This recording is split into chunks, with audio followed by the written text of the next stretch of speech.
Hello, on se retrouve aujourd'hui pour un tag, le Unpopular Opinion Bookish tag que j'ai vu sur la chaîne de Lucie il y a déjà quelques mois, que j'avais gardé dans les idées de vidéos. Et bah voilà, c'est aujourd'hui le moment de le faire. C'est découpé en 9 questions, donc il y aura 9 parties. Et la première, on nous disait un livre que je n'ai pas aimé alors que tout le monde a adoré. J'en ai mis plein dans cette catégorie, mais on va se restreindre à 3. J'avais aussi rajouté The Love Hypothesis, que je n'ai pas apprécié, mais on en reparle plus tard dans la vidéo. Sinon, les 3 que j'ai sélectionnés, c'était d'abord Le sang lassant de Jennifer Lamont-Truth, qui a fait un tabac ce premier tome. Vraiment, je pense qu'il y a un nombre de coups de cœur infini sur la chose, vraiment. Alors, en soi, c'est pas que j'ai pas aimé tout le long, c'est que il y a la première partie qui est vraiment bien, qui est prenante, où les personnages sont présentés d'une manière où on a l'impression que la jeune femme va se rebeller, que elle a des positions fortes, et les derniers tiers, tout se casse la figure, mais tout. Il y a un parti pris, je pense, de l'autrice, mais tout s'est cassé la gueule. Voilà, pour moi c'est ça. Ça ne valait plus rien. J'ai détesté ce dernier tiers. Et alors en plus il y avait des scènes explicites qui ne m'ont pas plu du tout, du fait du consentement qui selon moi n'était pas respecté, mais chacun a son opinion dessus. On nous présente une héroïne qui est censée être forte et déterminée dans ce qu'elle a envie de faire, et au final elle se retrouve esclave d'un homme, quoi. Enfin un peu, j'exagère un peu, mais c'est ça. Et du coup moi j'ai pas du tout aimé. Je suis sortie de là et je me suis dit j'avais dit que j'ai laissé sa chance au second tome. Bah, vous voyez, ça fait 1 an, je crois.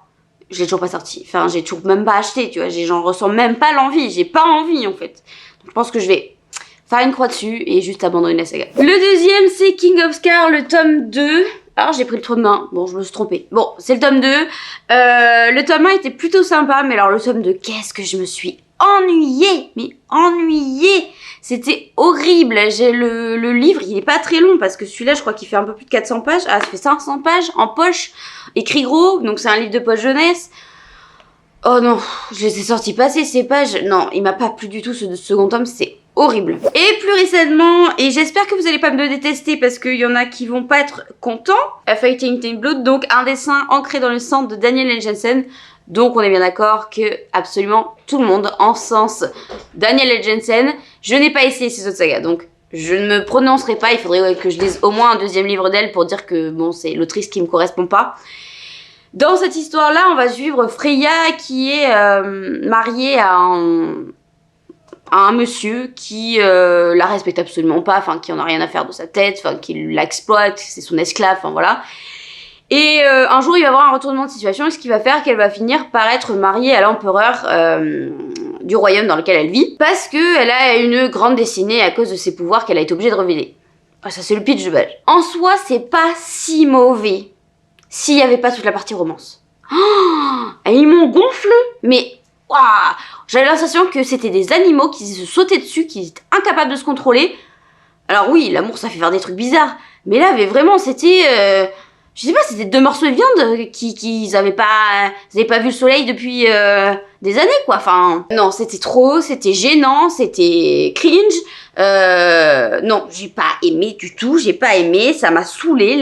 J'ai sauté un nombre de pages de scènes vous savez de quoi je parle, explicite. Donc, bon, voilà, non, ça c'est pas du tout. Si ça s'était arrêté au complot politique et à la magie, etc., je pense que j'aurais plutôt bien aimé. Mais alors avec cette part de romance, voilà, il y a plein de trucs qui m'ont dérangé, tout ce qui est relation amoureuse, quelle qu'elle soit, franchement non, j'étais vraiment dégoûtée de certains passages, ça m'a pas plu du tout et je lirai pas la suite. En fermant le livre il y a quelques semaines, je me suis dit, peut-être oui, non en fait non, là en y repensant je me dis non, je lirai jamais la suite, mais jamais. À moins qu'on me dise que le tome 2 est vraiment sensationnel. Le deuxième, c'était un livre qui ne plaît à personne, mais que toi tu adores. Je parle de The Hurricane Wars de Tewa Gwenson, parce qu'il a une note vraiment pas bonne sur Livre Addict, parce que moi du coup je suis sur Livre Addict. D'ailleurs vous retrouvez mon lien en barre d'infos si vous voulez me suivre là-bas pour qu'on puisse échanger, regarder, enfin voilà. Moi, je comprends pas en fait, parce qu'il a une note je crois de 14,3 ou un truc comme ça à l'heure où je vous parle, et moi je lui ai mis un bon 17 quoi. Donc je comprends pas. Donc on est sur une histoire où on va suivre Talazine qui maîtrise le pouvoir de la lumière et Alari qui maîtrise le pouvoir de l'ombre, de la nuit. Alaric est le fils d'un empereur qui est en train de faire la guerre à absolument tous les autres empires. Et Talazine fait partie d'un empire qui, elle, va essayer de combattre l'empire de la nuit, sauf que malheureusement, ça va échouer. Et donc, elle va partir en exil sur une île et elle va découvrir plein de choses. Il y en a beaucoup qui ont eu du mal à rentrer dans l'histoire. En fait, il y en a plein, j'ai lu, ça c'est objectivement bien, mais j'arrive pas à rentrer dedans. J'étais là, mais... c'est trop bien. Alors moi j'ai eu l'effet Maltaine de Proust, ombre, lumière et tout ça. J'ai eu une grosse fixation sur ça quand j'étais petite. Vraiment l'ombre, la lumière, tout ça là, l'affrontement. Vraiment c'était quelque chose qui m'absorbait et que j'adorais lire, même regarder, etc. J'étais à fond dedans. Donc il y a eu un petit effet comme ça, je pense, qui a aidé. Mais objectivement il y a tout. Enfin il y a une bonne intrigue politique, il y a beaucoup de complots. Les personnages sont bien construits. Je sais pas, moi j'ai passé un super moment, donc je comprends pas. Voilà, je comprends pas. Et moi je lirai la suite avec grand plaisir parce que vraiment j'ai adoré ce premier tome. La troisième question, c'est un triangle amoureux dont le personnage principal n'a pas fini avec la bonne personne. Ça a été super compliqué de répondre à cette question parce que je déteste le trope triangle amoureux. Ça m'agace au plus haut point. Mais ça m'agace. Alors pour plusieurs raisons. C'est qu'en général, t'as un personnage qui est indécis, qui n'arrive jamais à prendre de décision. On dirait moi dans ma vraie vie où je sais pas choisir entre un pancake et une crêpe. Ça crée des quiproquos, des problèmes pour rien du tout. Il y en a un qui est jaloux, l'autre qui comprend pas. Des fois il y en a un qui est même pas au courant, qu'il y a l'autre qui filtre, n'importe quoi, qui flirte. Voilà, donc ça a été très compliqué et j'ai cherché en fait dans les livres que j'ai lus, est-ce que j'ai lu des livres avec des triangles amoureux? Et en fait le seul qui est sorti c'est Kéléana, le tome 1 où je crois qu'il y a le triangle amoureux qui est déjà mis en place dès le tome 1 et qui disparaît par la suite. J'étais pas contente moi de ça, moi je la trouvais bien avec son prince. Bon, après c'était un peu plus cliché que si elle partait avec l'autre. Je vous donnerai pas plus d'indices parce que s'il y en a qui ne l'ont pas lu, je vais pas spoiler. La quatrième question, c'est un genre qui est adulé de tout le monde, mais moi que je n'aime pas et que je n'apprécie pas. Et vous n'allez pas être surprise de cette réponse, c'est la romance contemporaine. J'en avais parlé au tout début de ma chaîne, c'était donc en août l'année dernière. C'était, je crois, la première vidéo où j'avais justement lu en juillet The Love Hypothesis. Et j'en lis très rarement des romances contemporaines parce que je sais que je n'apprécie pas. Mais je vois tellement de gens aimer ce genre-là, apprécier, passer du bon temps sur ces livres-là, qu'à chaque fois je réessaye sur ceux qui sont le plus connus. Bon là c'est vrai que ça fait un moment que j'ai pas essayé. Parce que ouais, ça m'a un peu fâchée je crois. En fait, le problème avec les romances contemporaines, et tout le monde sera pas d'accord avec moi, clairement, hein, puisque c'est vraiment une opinion personnelle, c'est que c'est pas assez réaliste. Alors oui, je dis ça alors que j'adore la fantasy, l'imaginaire, la science-fiction, la dystopie, tout ça, soit.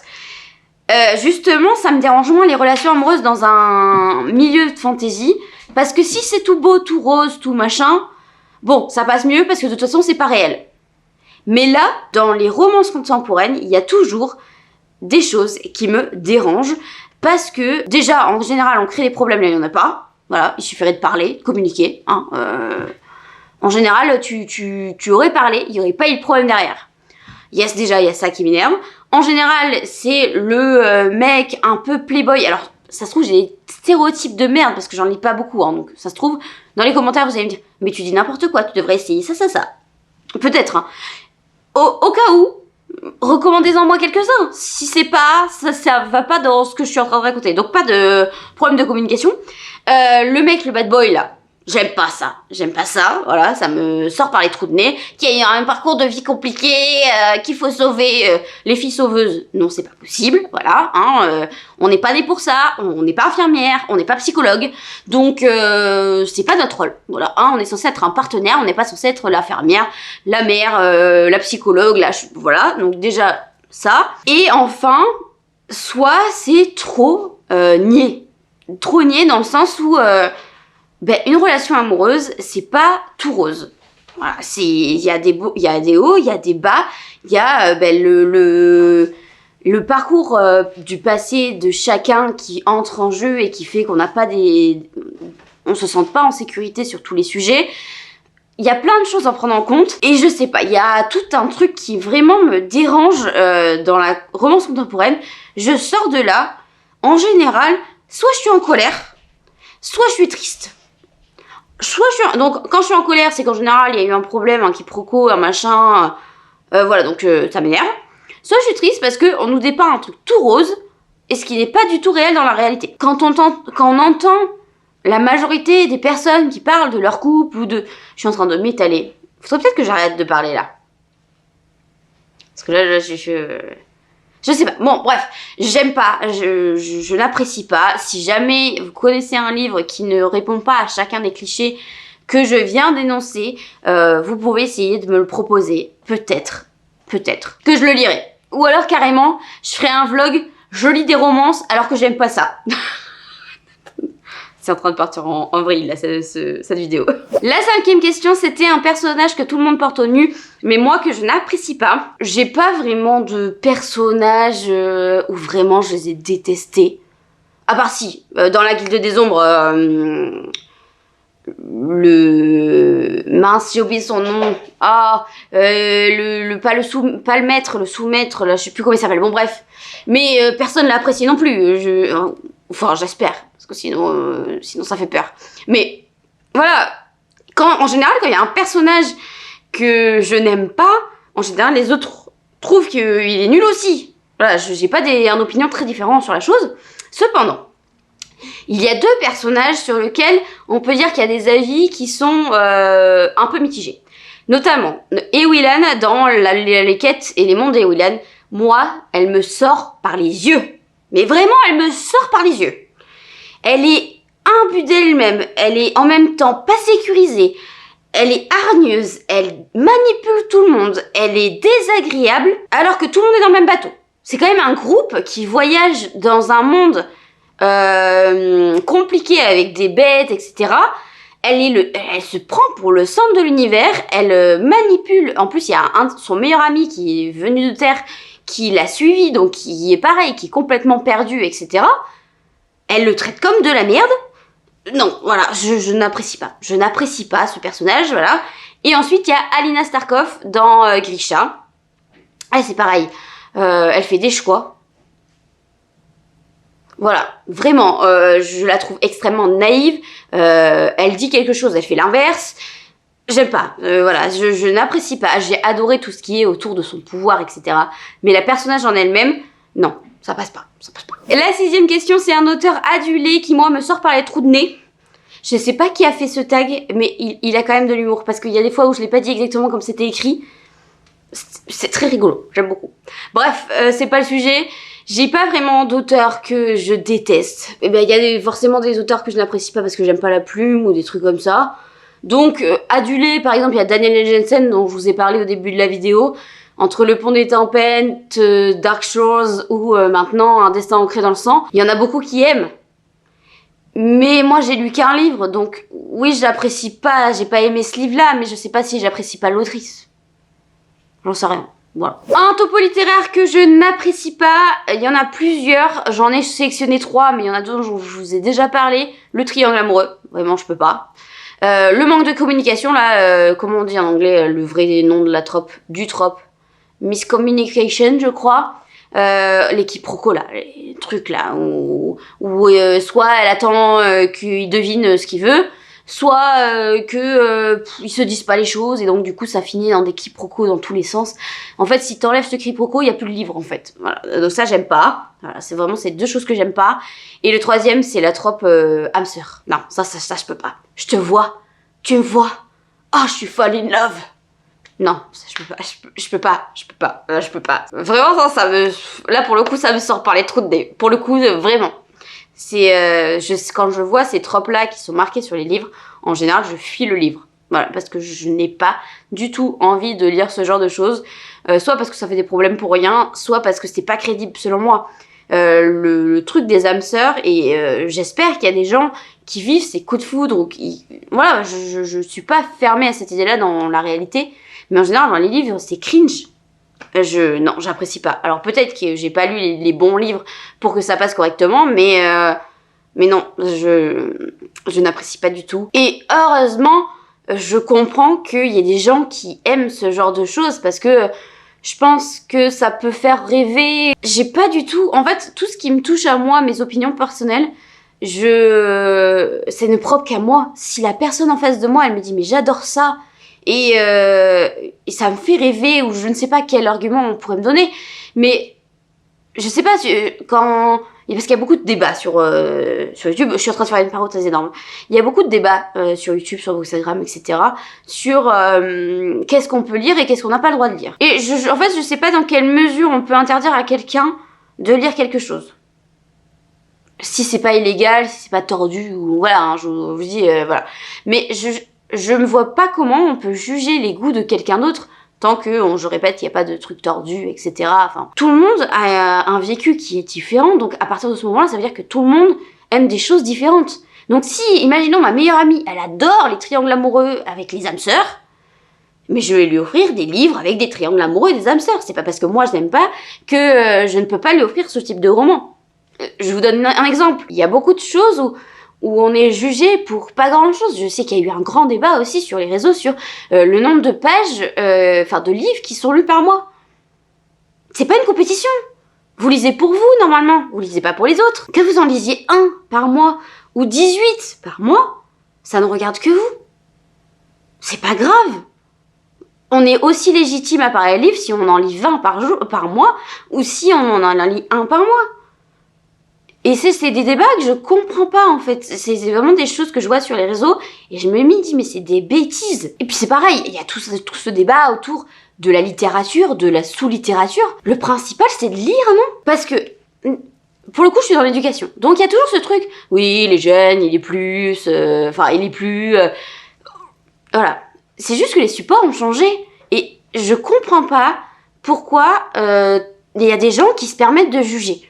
Il y a des gens qui lisent le classique, qui ne jurent que par le classique et qui jugent les autres genres littéraires. Et je comprends pas, surtout que le terme classique, et si ça vous intéresse de parler du genre, il y a ça gargouille dans ma tête qu'il y avait une courte vidéo sur justement cette construction du genre par rapport aux éditeurs. Je vous la mettrai dans la barre d'infos si j'y pense, mais qui était très intéressante et très courte pour le coup, où vraiment il y a ce truc de un genre, est-ce que c'est important? Est-ce que on peut mettre sur différents degrés la littérature? Un classique, par définition, c'est souvent quelqu'un qui est mort. D'accord? Mais ça inclut pas un genre. Le classique, c'est pas un genre. Par exemple, dans les classiques, on a Le Seigneur des Anneaux. Le Seigneur des Anneaux, le mec, il est mort. Et pourtant, ça reste un classique du genre de la fantasy. Mais c'est un classique. Et à côté de ça, on a du Victor Hugo, du Balzac, et que sais-je, Camus, voilà, il y en a des tonnes. Mais pourquoi est-ce que ce petit cercle, c'est censé être de la vraie littérature quand tout le reste ne l'est pas? Ben moi, je sais pas. Voilà, je sais pas. Donc, c'est bien, ça tombe bien parce que c'est dans mes unpopular opinions, hein, de pas comprendre ce genre de choses, mais je pense qu'on est beaucoup à se dire la même chose. Après, j'entends qu'il y ait des avis complètement différents aux miens, mais je ne vois pas d'arguments qui me permettent de changer d'avis. Parce que c'est facile de rabaisser les autres, en fait. À partir du moment où tu lis, peu importe ce que tu lis, tant que tu lis, que ce soit une BD, un manga, un roman classique, une pavasse, une toute petite... Le principal, c'est de lire. Ça veut dire que ça fait partie de notre quotidien. Et personne ne lit pour les mêmes raisons. Il y en a qui lisent pour apprendre des choses. Il y en a qui lisent pour se divertir. Il y en a qui lisent pour les études. Il y a beaucoup de choses, en fait. Il y a tout un panel de raisons de lecture. Et je trouve ça important que tout le monde puisse trouver sa place là-dedans. Et justement, que personne ne soit dévalorisé par rapport à ce qu'ils lisent. Voilà. Bref, je suis désolée, j'ai fait une énorme parenthèse, je crois que ça me commençait à me sortir par les trous de nez, moi aussi. La 8e question, c'est un livre que tout le monde a adoré et qui moi m'a laissé de marbre. J'ai essayé de mettre de saga à la place. Donc, Les Quêtes et les Mondes de William, j'en ai plus ou moins parlé, c'est surtout à cause des personnages. Ensuite, il y avait Un Sorcier Noir et Éternel qui a été vraiment adoré par beaucoup de monde. Moi, qui m'a laissé pantoise. Parce que j'ai l'impression que pour une réécriture de La Belle et la Bête, il y en a des vraiment beaucoup mieux que celle-là. J'ai pas passé un excellent moment par rapport aux avis que j'avais vus et qui sont extrêmement élogieux. Moi, pas du tout. J'ai pas passé un excellent moment.